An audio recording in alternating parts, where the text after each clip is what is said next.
Hello, everyone, and welcome to the last days. My name is Laura-Lynn Thompson. I don't know if it sounds echoey, but I sound really echoey in here. It's echoey to me, but I'm very excited to be bringing back one of our favorite people.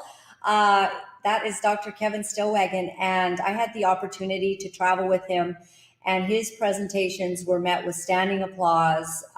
Canadians absolutely love Dr. Stillwagon. And that is because he is so thorough and so very exact in his evidence in what he puts together. So he doesn't just say, well, this such and such is happening, but he has the data to back it up, and you always feel that you've been informed. And so I'm really grateful for that. In place of I'm away from home. You all know that I'm away for about 6 days, and but I do want to open up with one scripture. Psalms 93, it says, the Lord reigns, he is robed in majesty. The Lord is robed in majesty and armed with strength. Indeed, the world is established, firm and secure. And I wasn't able to look in my dad's Bible because I don't want to travel around with my dad's Bible and end up, like spilling coffee on it and whatever, and it's destroyed. So I just have a feeling that would be the kind of scripture that my dad would underline. And it says, indeed, the world is established, firm and secure. So that is where we put our hope, because we're about to go into some stuff. And I don't think we're on YouTube, are we, or anything, JT?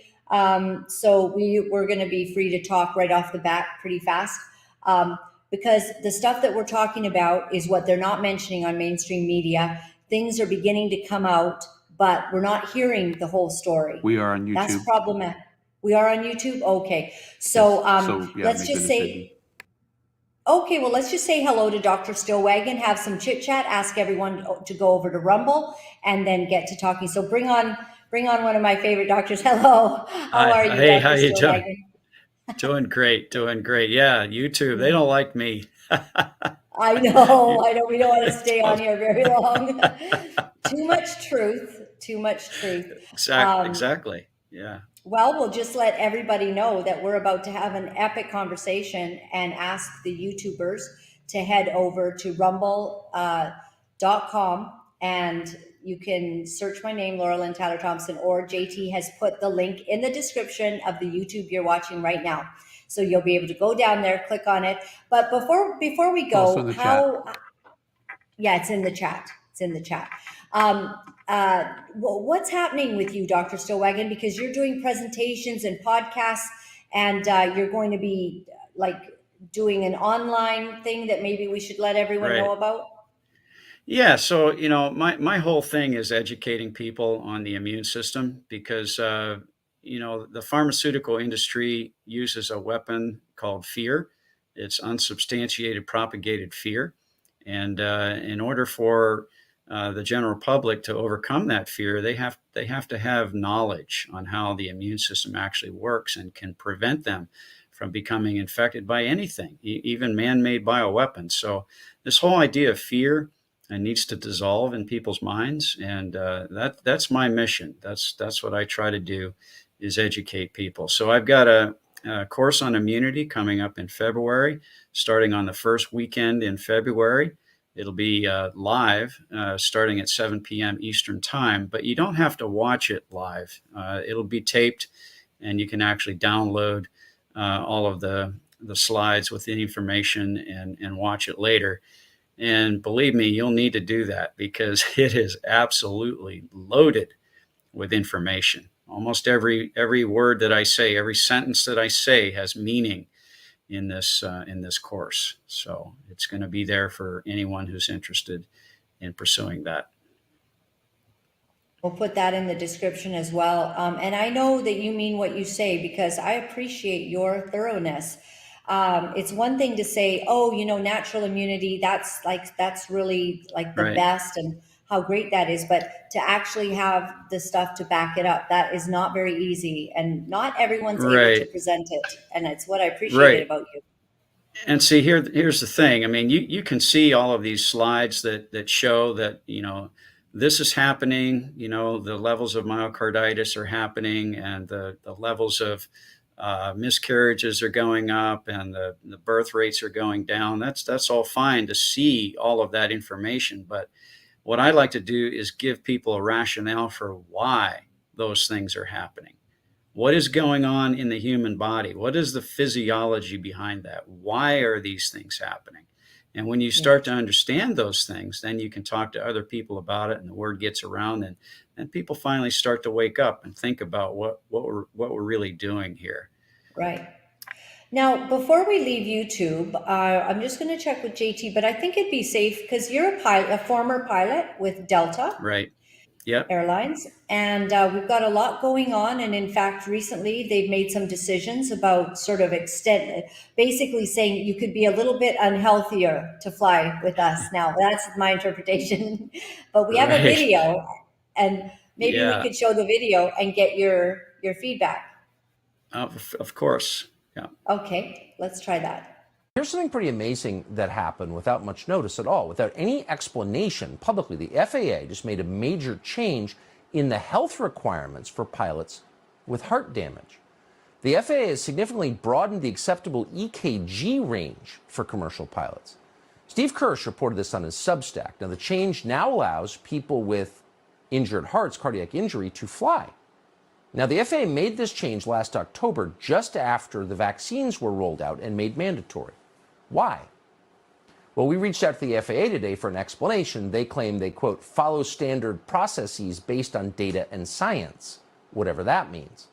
Lieutenant Colonel Teresa Long is an Army flight surgeon. She joins us tonight to assess. Doctor, thank you so much for coming on. So this, raised some red flags, I would say, for people, given what's at stake in commercial air travel. Why do you think the FAA did this? Is very obscure because extending the PR interval from the acceptable range of 120 to 200 milliseconds to 300 milliseconds does not improve safety. And I would like to see the data and the research that they based that decision on. In aviation, we are a data-driven institution, and everything centers around risk mitigation. So making that broader actually puts the public at greater risk of a pilot having a cardiac event that didn't get caught because they've extended that range. So, that's inexplicable. Everything the FAA does, as you just said, has to be designed with one goal in mind, and that's the safest possible flight. Commercial, military pilot, and pilots think that way. So there is no way, in your opinion as a flight surgeon, that this change, whatever its cause, could make air travel safer. No, and in light of the emerging and overwhelming data that is showing the cardiac damage from COVID and the COVID vaccines. So, what's your take on that as a former pilot? Yeah. So they got one thing wrong. They said that they extended this PR interval, it's called, right after the shot rolled out. They actually just extended it in October of 2022 is when the guidance changed on that. And so they're talking about what's called the PR interval in the heart. Your heart has upper chambers and lower chambers. The upper chamber is called the atrium, and the lower chamber is called the ventricle. And I'm sure you've probably heard of the pacemaker in the heart, the normal pacemaker. Yes. In other words, your heart can beat on its own. It has its own regulatory system. It's called the SA node, the sinoatrial node that resides in the atrium. That's the upper chamber of the heart. So the way this works is the atrium will pump blood into the ventricle, and there has to be a time delay for that to happen. And then once it's in the ventricle, then the ventricle will compress, and that pumps the blood to the lungs and also to the rest of the body. So there's a time delay from the SA node firing until the AV node fires. The AV node is the one that's going to squeeze your ventricle and start to pump that blood through your body and to your lungs. But the time delay is firmly established and always has been. It's in all of the cardiac textbooks. Cardiologists study this. I studied it when I went to college. The normal interval, as Dr. Teresa Long mentioned, is 0.12 seconds to 0.2 seconds. Anything over that 0.2 seconds, is diagnosed as a primary heart block or a first-degree heart block. What that means is something is blocking or slowing down that transmission of that electrical impulse from that SA node to the AV node. That is not normal. And so why did they do this? I think they extended the range because they were seeing the range getting larger now in pilots that have to go in for their EKG. Pilots over the age of 50 have to get an EKG every single year. Younger pilots, actually, it's actually over the age of 35. You have to start getting a yearly EKG. And so they're probably seeing this elongation of that time from the firing of the atrium and until the firing of the ventricle. Now, this is not good, because there was a study that was done years ago, and this is the way a study should be done.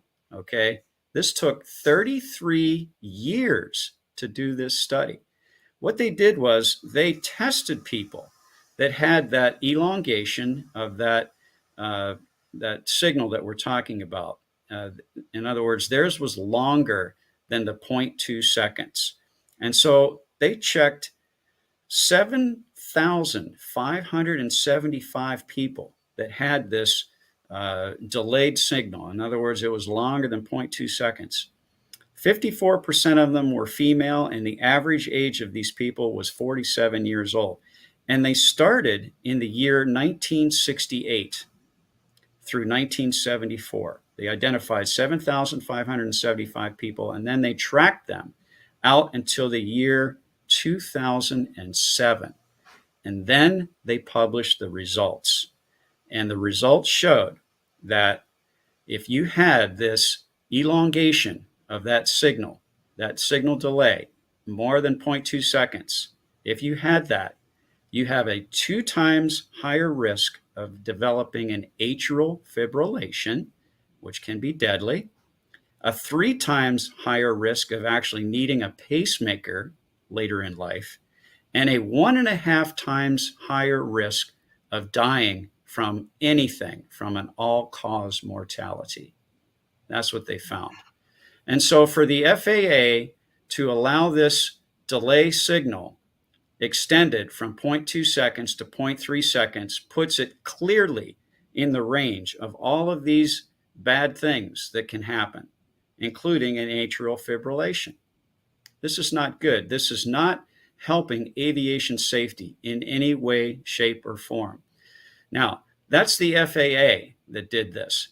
The FAA prints out guidance to what's called their aviation medical examiners, okay? And they have to follow those guidelines. Again, they did this back in October of 2022, just a few months ago, probably because pilots weren't able to pass a normal EKG test anymore. Now, here's what I did find, and I found this quite interesting. The FAA, of course, is for the United States. Now, in Canada, they have something else. It's called the Transport Canada Civil Aviation Authority, and their medical examiners also have guidance, and it's called the Handbook for Civil Aviation Medical Examiners. And it's different than what we do in the United States. I just read their whole section on testing pilots for cardiac issues. And theirs is a little more stringent than what we do in the United States. In the United States, we do an EKG that's called a resting EKG. You're laying down flat on a table, and they check your EKG, the electrical rhythm of the heart, for about 10 to 20 seconds is all they're looking for. And that's what's sent to the FAA, and they determine if it fits normal parameters, and you get your medical certificate issued. In Canada, though, they go a little further. they do what's called a stress test. They actually put the pilot on a treadmill, and this has to be done every 2 years. And that's good, because when you put the heart under stress, now these little things that can be subclinical start to show up on an EKG. You can start to pick up those little fibrillations, or those tachycardias, or those disruptions in the normal flow of electrical energy. So I think Canada probably has a little better handle on this than the United States does, but still, this is a terrible thing that the FAA has done. Just unilaterally gone and extended that PR interval from what's always been normal, from 0.12 to 0.2. They extended it all the way out to 0.3. This is dangerous. You're muted for some reason there.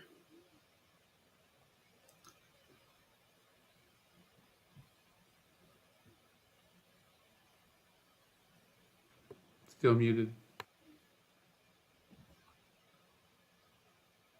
Reconnect your plug. Reconnect your plug.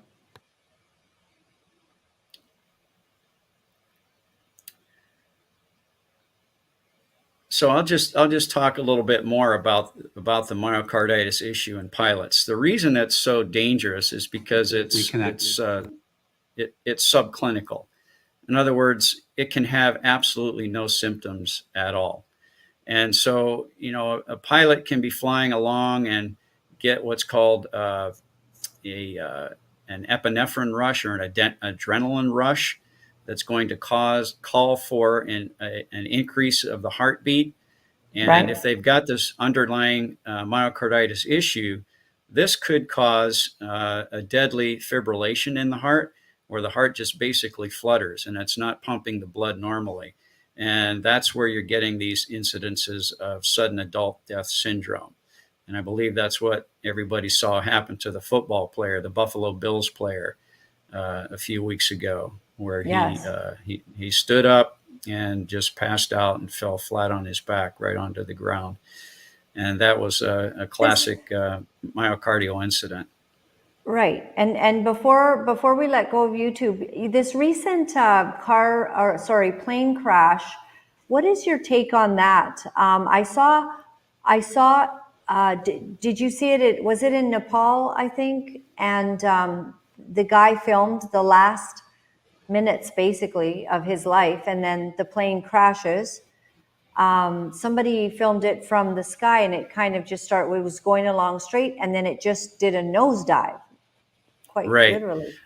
That happened quite a while ago.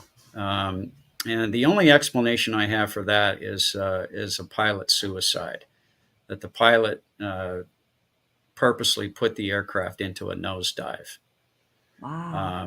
An airplane's Okay. not going to do that on its own unless there's an absolute catastrophic failure that's going to force the flight controls to do that. And that is almost impossible to happen to modern aircraft that we fly today. So Right. it was Okay, probably well, that's something good that to was know. done intentional. Yeah. Yeah. Okay. I mean, it's bad for those folks to have maybe experienced that, but Yeah.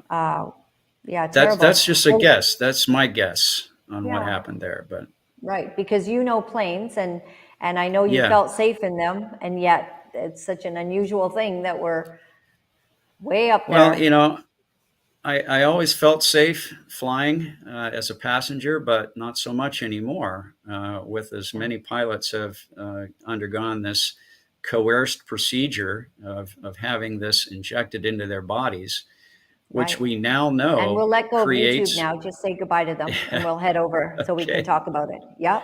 I